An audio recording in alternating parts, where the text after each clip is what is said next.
en varios medios de comunicación de alcance no solamente regional, sino también nacional, para analizar un poco qué es lo que nos está pasando. Roberto, muy buenas noches, ¿qué tal? ¿Cómo estás vos? ¿Cómo andás? ¿Cómo estás, José? Buenas noches, la gente linda de Navarra. Muchísimas gracias, como siempre, por la deferencia que tenés con nosotros de charlar. Es divertido. Gracias, muchas gracias. No sé si son temas divertidos de los que vamos a hablar, pero es la realidad. A veces hay que reír por no llorar. Esto es una. Bien.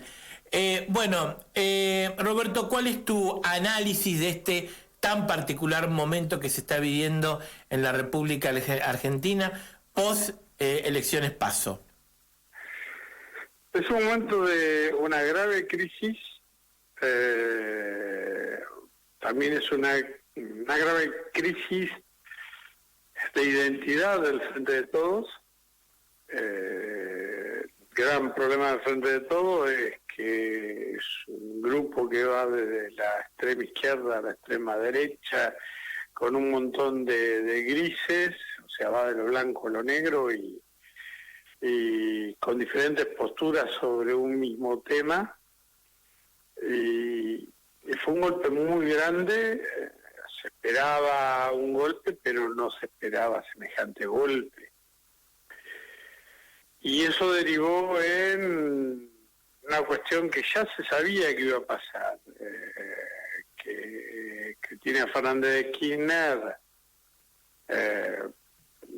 ella con su particularidad, si ganaba el triunfo era de ella, pero si se perdía la culpa de Alberto Fernández. Eso lo sabíamos todos los periodistas que iba a ocurrir. Y así ocurrió, que no es lo mismo que lo que piensa el hijo, Máximo. De hecho, en estos momentos hay tratativas donde está Sergio Massa charlando, y se lo llamó Aníbal Fernández también para que dé su visión política. Están tratando de que la cosa no se desmadre y el Frente de Todos no estalle mil pedazos. La situación es extremadamente complicada. Es muy complicada porque Cristina Fernández de Kirchner está decidida a que Alberto Fernández tiene que hacer lo que ella diga, y Alberto Fernández se ha dado cuenta, o mejor dicho, ya creo que ya se le agotó toda la paciencia y termina diciendo: acá el presidente soy yo, si quieren renunciar, que renuncien. Ahora se está tratando de componer el tema para que no explote la coalición de gobierno. Recordemos que esto no es un partido político de gobierno, es una coalición de gobierno y muy heterogénea. Y las cosas vienen complicadas. Hubo declaraciones y posturas del intendente Ishi, que fue uno de los intendentes ganadores de las PASO. Sí, es más, hoy Alberto Fernández, algunos dicen que todavía no había habido el vendaval de renuncias del gabinete por parte de los ministros y secretarios de Estado que responden a Cristina Fernández de Kirchner, pero en verdad él ya sabía que esto iba a ocurrir porque lo venían amenazando, y aparte ya lo habían tirado indirectas y directas que iba a ocurrir. El hecho más práctico fue lo que pasó con Alicia Kirchner, y las otras cosas fueron las declaraciones, que no recuerdo si era Guado Pedro de la Roque, que decían de que había que hacer lo que se hizo en años anteriores, que es el tema de cambiar el gabinete. Entonces, lo llamó a Mario Ishi por teléfono al mediodía y le dijo, como Mario Ishi aún se está recuperando del COVID, y que la pasó muy mal, El presidente le dijo, ¿vas a estar en tu casa? Sí, bueno, te voy a visitar, nos vamos a charlar, prepárate algo para comer. Así fue la conversación, por lo que tengo entendido, y tomó el helicóptero, se fue con José Paz, y desde las 13:45 aproximadamente hasta las 15:45 estuvieron reunidos. Es un secreto lo que hablaron, pero el tema de Mario y las declaraciones del otro día fueron muy contundentes. La entrevista que tuvo Mario Viggi con el Gato Silvestre diciendo que se debe acabar el doble comando implica ya una posición con respecto a que una parte esencial de las razones por las cuales se perdieron las elecciones tiene que ver con la incertidumbre que tiene la gente de quién es quien está gobernando. Y acá el que tiene que gobernar es el presidente. Entonces, ahí ya hizo una declaración donde se apoya al presidente, y así como hicieron declaraciones otros intendentes con un urbano, también hay señales de varios gobernadores de apoyo al presidente en esta instancia. Bueno, eso también es así. Ahí estaba, mientras te estaba escuchando, le estaba pegando una ojeada a algunos medios nacionales y están hablando de un contundente respaldo de los gobernadores de la CGT y de los movimientos sociales. Sí, la CGT caló ya hizo declaraciones de la CGT a Sopardo, la CGT sí. oficial. Después, bueno, el resto de los gremios tendrán que definirse. Pero sí, los gobernadores, posiblemente mañana o pasado haya una reunión de los gobernadores con el presidente. Mañana va a haber seguramente una reunión muy interesante entre los intendentes de la sección primera con el gobernador Kicillof. Hay que pensar también que Kicillof salió muy golpeado en esta elección. Todo su ambición o el proyecto aún, el proyecto que tiene de que Kicillof pudiera llegar a ser candidato a presidente, en estas elecciones se desvanecieron por completo.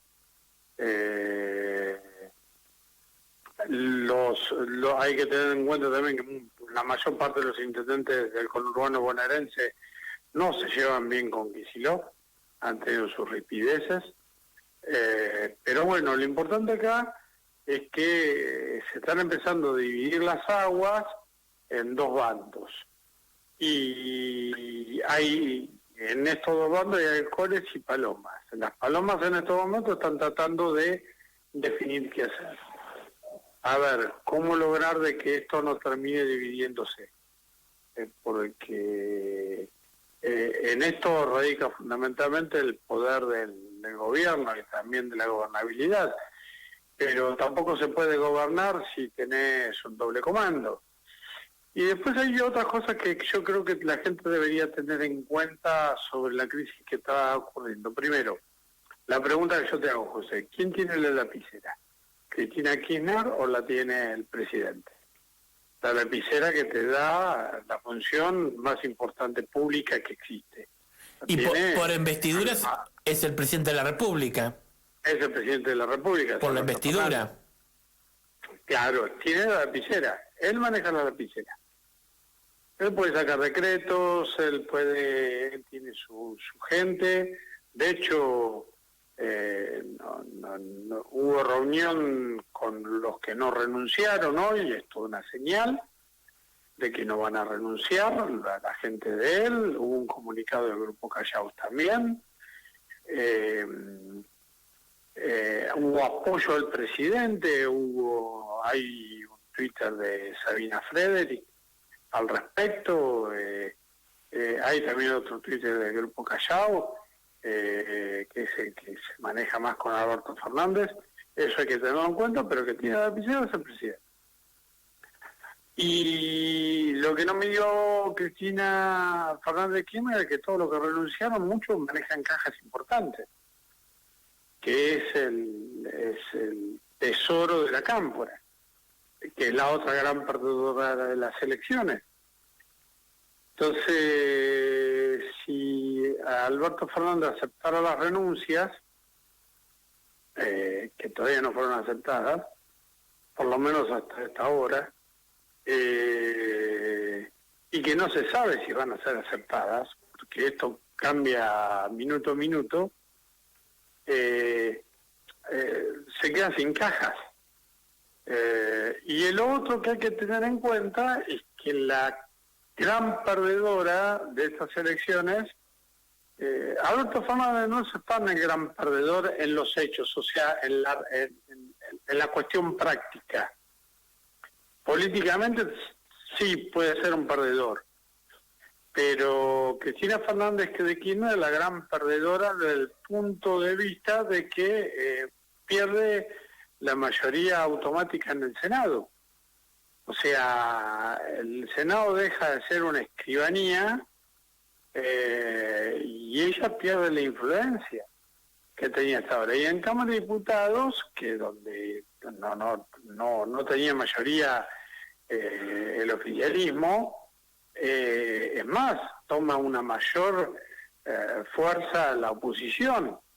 Entonces se diluye mucho el poder de Cristina, el poder de Cristina Fernández de Kirchner, y únicamente se va a quedar con su núcleo duro, que creo que rondará más o menos el 30% de los votantes, y de una agrupación que políticamente ha tenido la más importante, o te diría la primera gran derrota, su primer debacle desde sus inicios, que la Cámpora.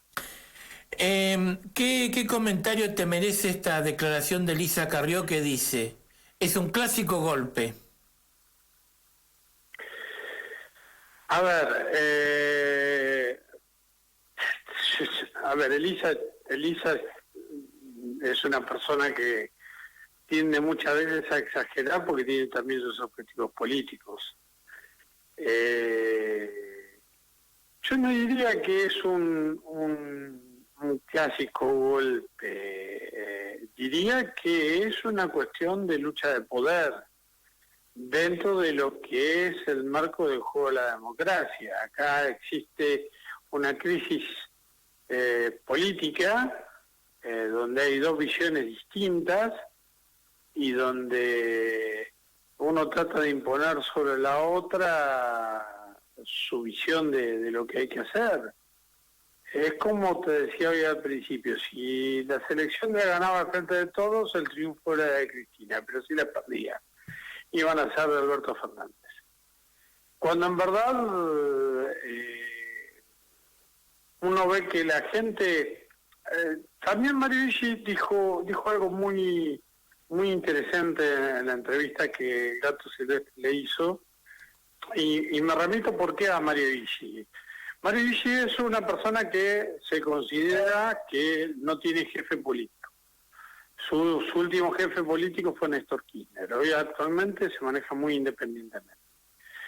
Es un varón del conurbano que tiene una experiencia, una habilidad y un instinto político. Es un animal político. Y cuando realiza determinadas declaraciones, manda un mensaje. O sea, cuando dice, por ejemplo, el tema del doble comando, ¿no? Que la gente está cansada de los políticos, que la gente está, que hay que cambiar, hacer un giro en la gestión, que no está hablando de renuncia, está hablando de precisamente preocuparse por la reactivación, preocuparse por está hablando de cosas que realistas, tangibles, y dando un diagnóstico de situación. Pero cuando estás diciendo no debe haber un doble comando porque eso causa incertidumbre, y lee cómo fue el mensaje de las urnas y le da el apoyo al presidente, es todo una definición de lo que está ocurriendo y de lo que va a llegar a ocurrir, que es el apoyo al presidente. ¿Por qué? Porque fue elegido por el pueblo. Entonces lo que dice Elisa Carrió en sí me parece exagerado, no es un golpe, es una crisis de dos visiones, donde hay halcones y palomas, y Cristina Fernández de Kirchner es un halcón en esencia, así que no se puede esperar otra cosa que de ella que embestir y tratar, porque está en su esencia, ella no puede estar sin ejercer el poder. Sería que hasta le cae mal que Alberto Fernández esté de presidente. Pero bueno, ella sabía que no iba a llegar y la única forma de recuperar el poder para el frente de todo era a través de una tercera persona. Te escuchaba hace un rato hablar, ¿no?, de esta situación política que ahora se le plantea al gobernador Kicillof, lo mal que el resultado electoral de las PASO le viene para sus aspiraciones a presidenciales, o el camino que pretendía armar Cristina para las aspiraciones presidenciales, ¿no?, del gobernador Kicillof. Y siempre reiterativamente me viene a la memoria, y uno no puede conjeturar, y tampoco puede basarse en viejos estigmas o basarse en cuestiones que no son reales, no son concretas, pero al final y al cuenta parece que la maldición de Dardo Rocha cada vez tiene más fuerza. Sí, el único que fue presidente y fue gobernador fue Duhalde, y no fue precisamente por una cuestión de las urnas. Pero todos recordamos la macumba que se hizo para que él pudiera llegar a ser gobernador antes de las elecciones. Y sin embargo, por la vez funcionó tardíamente, pero fue el primer ex gobernador de la provincia de Buenos Aires llegado a presidente. Pero sí, la maldición de la bruja de Tolosa sigue funcionando, por lo visto. Parece que tiene... Salvo en casos excepcionales. Parece que tiene cada vez más vigencia. Y yo como platense te puedo decir de que la ciudad de La Plata primero tiene su mística, tiene su leyenda, y a pesar de ser una ciudad muy joven, tiene su mística, sus leyendas,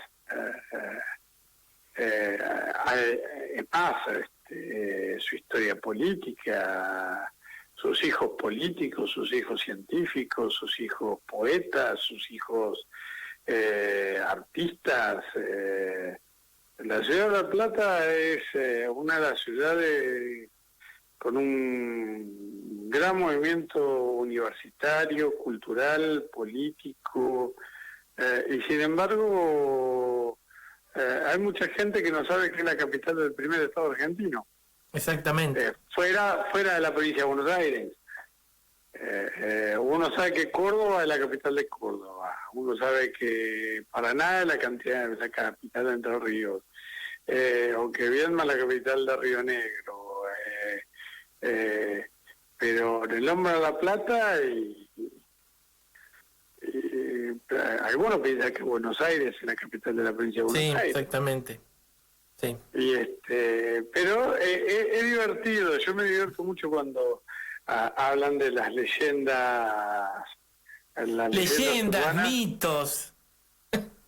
Pero vos sabés que existió, es real. Roca contrató a una famosa bruja que vivía en Los Pagos de Tolosa. Tolosa hoy es un barrio que está pegado al casco urbano de La Plata y es anterior a La Plata. Es decir, cuando se funda La Plata, se funda en la zona de las lomas de Tolosa. La ciudad de La Plata está en un lugar de lomas. Y contrataron para que hiciera la maldición, y la maldición por lo visto funciona. Y fue Roca quien contrató a la bruja, porque no quería que Dardo Rocha, su gran adversario, exactamente, llegara a la presidencia. A la presidencia de la República. Pasaron cosas. Rafael Hernández, no sé si fue Rafael o fue su hermano, estaba encargado de hacer el gran asado, y ese día hizo muchísimo calor. 19 de noviembre de 1882, hacía muchísimo calor. Las crónicas de la época hablan de que era un día extremadamente caluroso. El tren llegaba hasta Tolosa. De Tolosa había que caminar hasta donde se iba a poner la piedra fundamental, la piedra fundacional, que era en el centro mismo de la ciudad de La Plata, que es en la Plaza Moreno. Y había que caminar, son muchas cuadras. Hubo desmayos, y la carne, lo que se dice normalmente en el campo, se abombó. La carne empezó a entrar en un estado de putrefacción, y lo poco que se salvó se quemó. Se arrebató.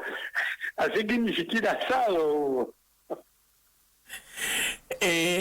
Bueno, no nos vamos a poner a hablar de la historia política de la provincia ni del país, de las diferencias, porque tenemos que remontarnos a saavedristas y morenistas, ¿no? Allá por 1810. Pero, Roberto, quiero terminar... Historia más lejos todavía. Quiero terminar... ¿Cómo? Sí, adelante, por favor, perdón. No, decime. No, quiero terminar la entrevista, quiero terminar esta reflexión y agradecerte, ¿no? Que hayas tenido la deferencia hoy de salir con nosotros al aire en esta noche. Y un comentario final o una reflexión final en base, y esto ya no es en supersticiones, ni en leyendas, ni en mitos urbanos, sino desde tu análisis, por tu experiencia, qué va a suceder en estos días donde, renuncian los ministros que siguen en funciones, para mañana preparan una movida por parte del movimiento Evita, respaldo a los gobernadores, la oposición algo va a tener que hacer también, no puede quedarse ajena a esta situación, más allá de las declaraciones de Elisa Carrió. ¿Pero vos me estás pidiendo al realismo o que haga leyenda futurista? No, un poquito de realismo nada más. Teñilo si querés con alguna leyenda futurista. Mira, me quedaría contándote mejor que si ves el mapa de La Plata vas a observar tranquilamente el símbolo masón, que es el compás y la escuadra. Me resulta más divertido y no es un hecho, pero pensar hacerlo hablando en serio ahora, haciendo futurología,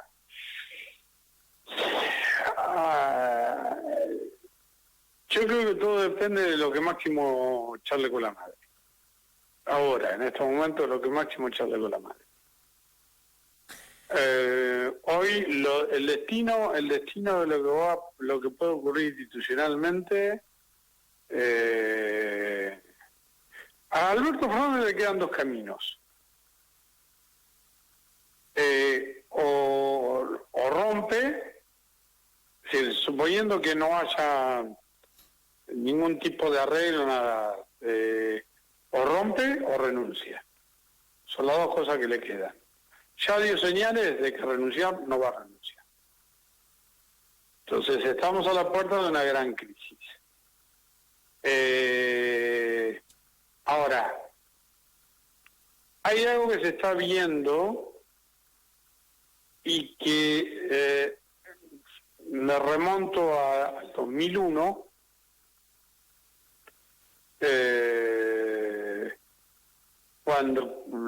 previos a que la Asamblea Constituyente, la Asamblea General,